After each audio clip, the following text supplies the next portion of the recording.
Okay, so I've already went in with some graphite over this book page spread. It's just a few pages that have fallen out of an old book that I've kind of gone through. And then I have this blending stump that I'm going to go through and just kind of blend this graphite um, and just give it a good smudge. I'm just kind of do it here so you can kind of see how that looks when you're yeah, so you just kind of go over all of that and then when you're done it looks, you know, it's kind of nice and blended like that. And I do all of the pages that I have 4 pages here because this and then I'll of course graphite that and continue. This is intended to be a flower. When I'm done, I'm going to cut this out to be a flower, and so I will join you for the next step in this process when we are ready to cut out the flower. So enjoy the blending process as I just blend.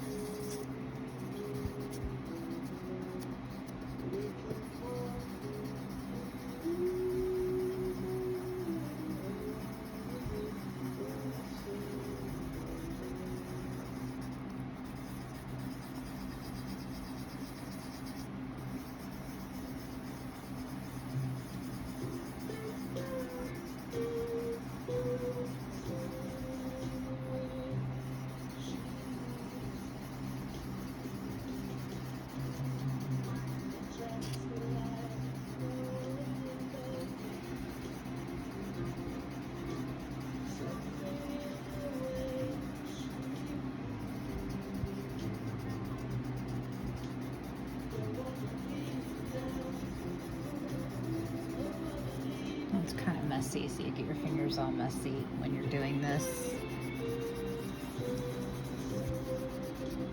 So if you're not into that kind of thing, put yourself a piece of paper or some covering over that to keep yourself from getting messy. You can definitely use a piece of paper to cover up and hold down.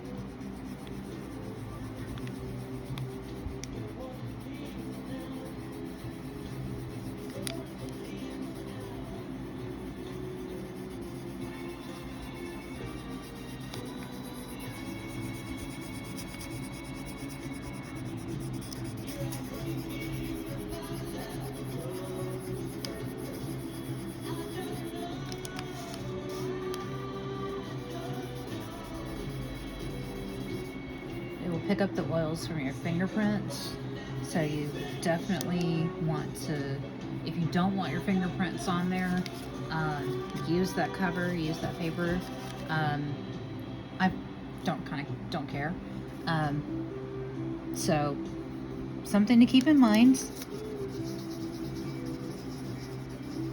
And you just blendy. Just kind of use your blending stump. You can kind of grind down on that tip to get rid of those like heavy lines, or you can kind of go on the side to just kind of, there you go,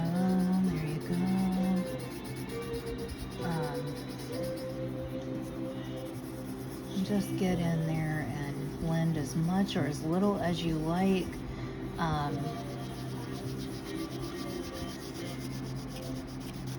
Get those marks, all of that graphite just blended into that grain of that paper,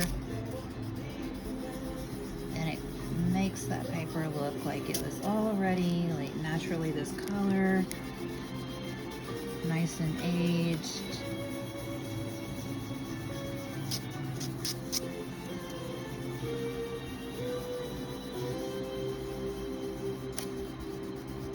There we go, nice and aged.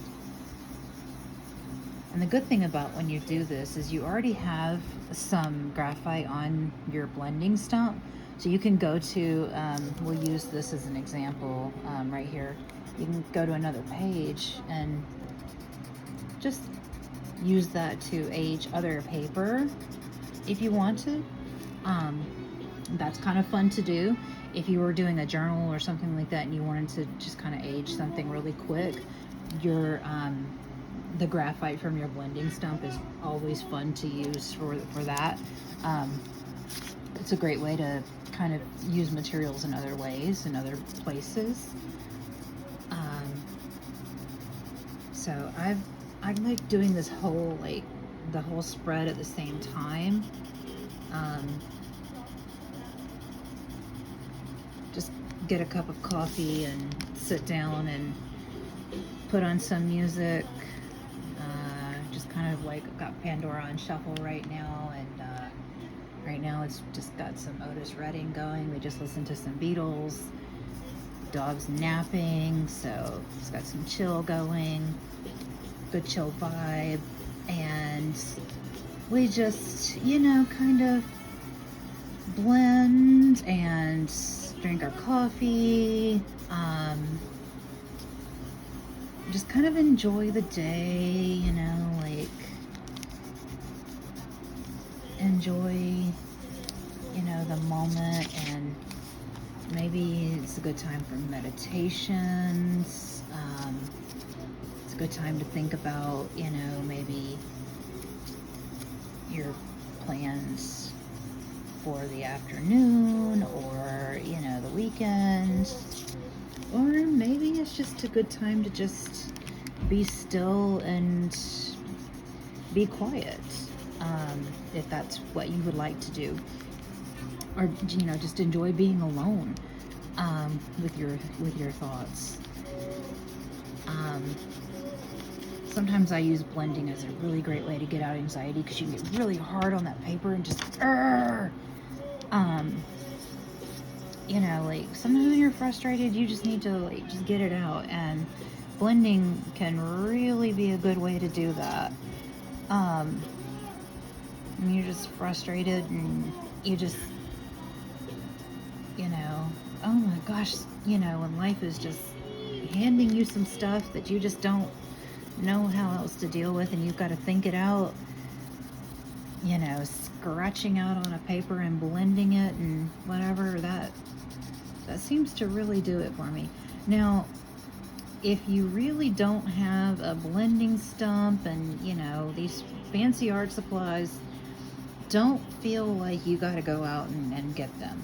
Like, it ain't the end of the world, boo boo. So what I'm going to show you, because I've already done this one page with my blending stump, and these are kind of cheap. You can get them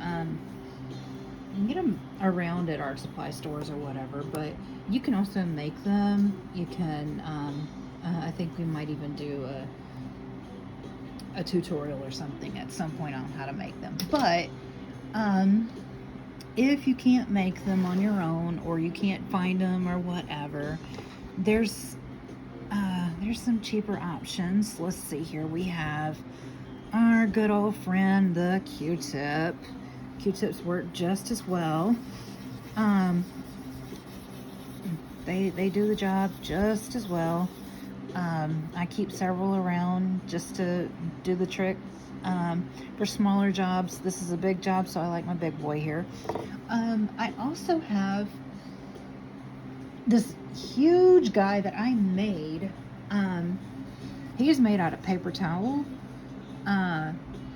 He's a sturdy big boy, and I use him on canvases, or, you know, really large jobs. But he's, you know, he's got some, and when my hand really hurts and I can't use this one, you know, and I'm in a lot of pain, my big boy is here for me. And like I said, he's just made out of paper towels. So don't feel like you've got to have fancy art supplies, because you do not. And don't feel like you've got to have fancy pencils, because the ones from the Dollar Tree work just fine. You're just going to sharpen them and scratch them on paper anyway. So, you're just, I mean, they do the same job. Let me show you over here on this side of the paper. Let me see if we can move the camera a little bit. There we go. So you can see, so you see the ones that we did with the blending stump, and we see this side with the, you know, my big boy. And you see the difference. There really isn't one. He's doing the same job. He does the same work as my big boy. So don't feel like you got to go out and buy fancy art supplies if you don't have the budget for it or whatever. You don't. Definitely, you know, that is a personal choice. That is a personal preference.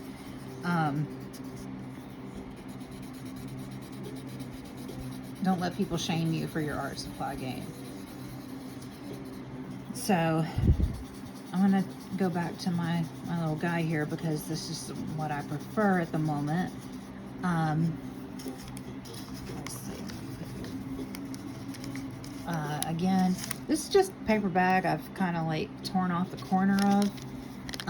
I'll use it probably in a journaling project at some point when I'm done with using it here. Like to recycle, reuse. We get one planet. I try to be nice to it. I like when I use the little guys on these little pages like this because I can get more like detailed little circles in here than I can get with that big paper towel one that I had there, which is why I switched back to this little one. And I can go a little harder on with this one than I can go with the paper towel one as well, because this one's like sturdier, it's harder, so I can kind of grip it a little bit tighter, and my hand doesn't hurt today, so I could do this. But on high pain days we can't do this kind of thing, so let's just take advantage of the fact that we're not in high pain today and work with it.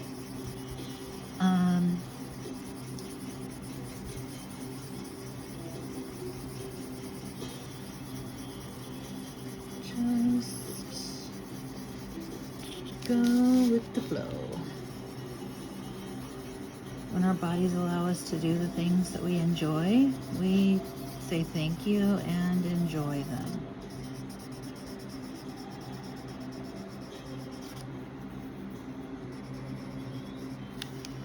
I'm not like extremely worried about my edges on this project because those edges are probably just going to get cut off, and yeah, I'll use those edges in a journal or something later, so I'm not really particularly worried about what happens with these edges. So I'm not going to stress out over whether or not they are as blended as the middle parts, because the middle parts are what I need for my flower.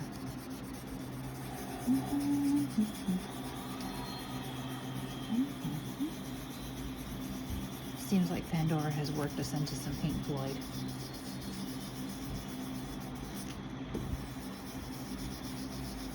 Okay. So that is the blending process of how I get my paper from, you know, my book pages from here to here, and I still have, you know, the back of this one to do, and we will get on that in a little while. So thank you for joining me for this video, and yeah.